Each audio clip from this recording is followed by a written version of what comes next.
chicos e chicas, como estão? Meu nome é Deise Alexandre e eu sou a professora de língua espanhola. Na aula de hoje vamos ver algumas estratégias de leitura. Então olha só, fiquem ligados porque a prova de língua espanhola é composta por 5 questões, sendo que cada questão traz um texto para vocês compreenderem e interpretarem. Então é muito importante vocês estarem ligados nas estratégias de leitura que eu vou dar hoje. Outra coisa, não se iludam achando que porque o espanhol é muito parecido com a língua portuguesa, então eu não vou precisar estudar. Calma que não é bem assim, realmente são línguas semelhantes, mas possuem suas particularidades, são gramáticas diferentes, vocabulários muitas vezes diferentes, a questão de léxico e tudo mais. Sem falar dos falsos cognatos, que também são conhecidos como falsos amigos ou heterossemânticos, que se trata daquelas palavras que se parecem com as palavras da língua portuguesa, mas o significado é totalmente diferente. Então a gente precisa ter muito cuidado com esses falsos cognatos, tudo bem? Outra coisa que é muito importante na hora de vocês realizarem a prova de espanhol é observar o enunciado antes do texto. Fica ligado que essa dica é de ouro.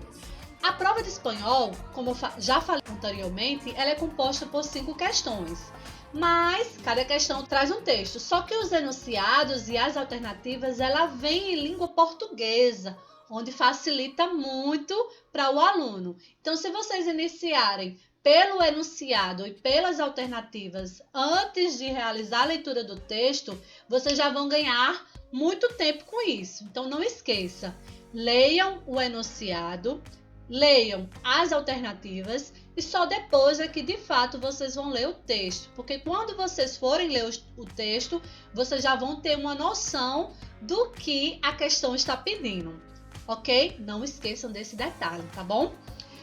Outra coisa, gente. Se surgir algum termo, alguma palavra que vocês não conheçam o significado e que ela vai ser muito importante para a compreensão do texto, fiquem ligados nas definições que o próprio texto pode trazer, né? Ou definições formalmente definidas ou explicação do termo. Como assim? Achei confuso. Eu trouxe um exemplo para facilitar essa explicação. Nessa frase que a gente vai ler agora, vocês vão perceber que se vocês conhecerem uma das palavras, vocês vão conseguir compreender o significado da outra palavra. Olha só, el perro es un animal que ladra. Talvez vocês conheçam o significado da palavra perro, que significa cachorro. Mas se a palavra ladra vier isoladamente, talvez vocês não saibam que se trata de latir.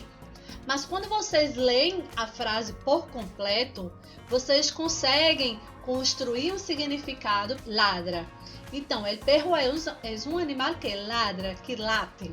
Então, se vocês lerem a frase completa, vocês vão construir um significado para a palavra ladra, que é latir. Então, el perro es un animal que ladra, que late.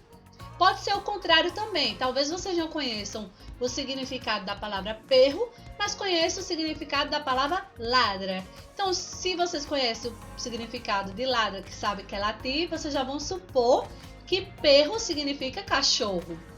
Outro exemplo para esclarecer melhor é nesta frase, ó. El plátano, fruta tropical de color amarillo, es muy común en Brasil. Então a gente tá vendo que essa frase tá explicando sobre uma fruta, que a cor é amarela e que é muito comum no Brasil. Então se vocês já sabem que a cor da fruta é amarela e que é muito comum no Brasil, vocês já podem supor que plátano é, na verdade, banana, significa banana, tá bom? Outra coisa que vocês podem se atentar é com relação aos referentes, que são palavras que se referem a outras já mencionadas anteriormente. Olha esse exemplo. A mi hijo le encantan las mariposas por su color. Por su color, a gente está se referindo a algo que já foi falado antes que é mariposas. Então a gente já supõe que mariposas é um animal que possui cores bonitas, que encanta, que chama a atenção de alguém, certo? Mais dicas importantes com relação à pré-leitura do texto. Já falei para vocês que antes de vocês lerem o texto, vocês precisam ler o enunciado e as alternativas. Também é importante vocês realizarem a pré-leitura do texto. Como é a pré-leitura? Vocês vão observar o layout do texto, o gênero textual, o título, o subtítulo, as referências. E aí vocês já vão começar a levantar algumas hipóteses de qual é o gênero, qual é o título, o tema do texto, né? Então aí, como eu falei, levanta hipóteses com base no título, subtítulo, no gênero, nas referências, para depois, de fato, vocês realizarem a leitura e comprovar as hipóteses que vocês levantaram. Outra coisa, já falou, mas eu vou reforçar para vocês, é com relação à contextualização. Deduzir significado usando pistas contextuais. Olha só, vocês podem minimizar as dificuldades das palavras desconhecidas examinando o contexto onde ela está inserida. Vocês viram mais à frente que quando a gente traz uma palavra isolada, talvez vocês não entendam o significado dela, a tradução dela. Mas quando ela está inserida dentro de um contexto, vocês compreendem o significado dela. Então, na hora de realizar uma leitura em língua estrangeira, vocês precisam levar em consideração o contexto, ok? Então, delimite as sentenças, observem se essas sentenças elas são importantes para a compreensão do texto ou não. Se vocês perceberem que elas sim são importantes, releiam, se for o caso. Outra coisa, gente, observem as palavras que vêm várias vezes no texto, as palavras repetidas. Elas podem vir com as suas flexões ou com as suas derivações. Como assim? Eu nem lembro mais o que é isso, flexões, derivações. Eu trouxe para vocês o exemplo da palavra olvidar, que se trata do verbo esquecer. Ele pode vir de várias formas, que são as suas flexões, olvidaram, olvidou, que são as suas conjugações, ou pode vir através das suas derivações, inolvidable, inesquecível, tá bom? Então, observe essas palavras que se repetem dentro do texto. Não esqueçam nunca. Não percam tempo tentando traduzir o texto. Traduzir palavra por palavra, frase por frase, não adianta, gente. Vocês vão ler com base no contexto, construindo significado e sentido.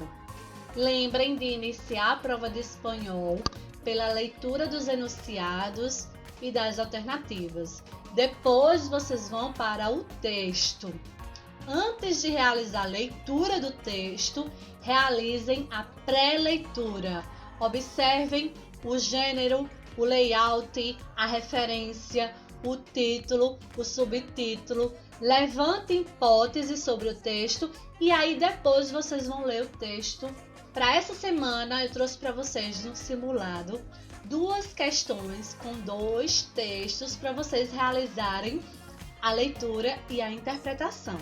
Depois dessa aula, escutem o podcast que está muito legal, que eu fiz com a participação da professora de Sociologia Evelina Tamara, falando sobre o espanhol na América Latina. Depois façam o simulado. No simulado eu trouxe 2 questões com 2 textos para vocês realizarem a leitura, a compreensão e a interpretação. Usem todas as dicas que aprendemos hoje. E vejo vocês sábado. Sábado vamos discutir sobre as questões do simulado. Combinado? Beijos, hasta luego!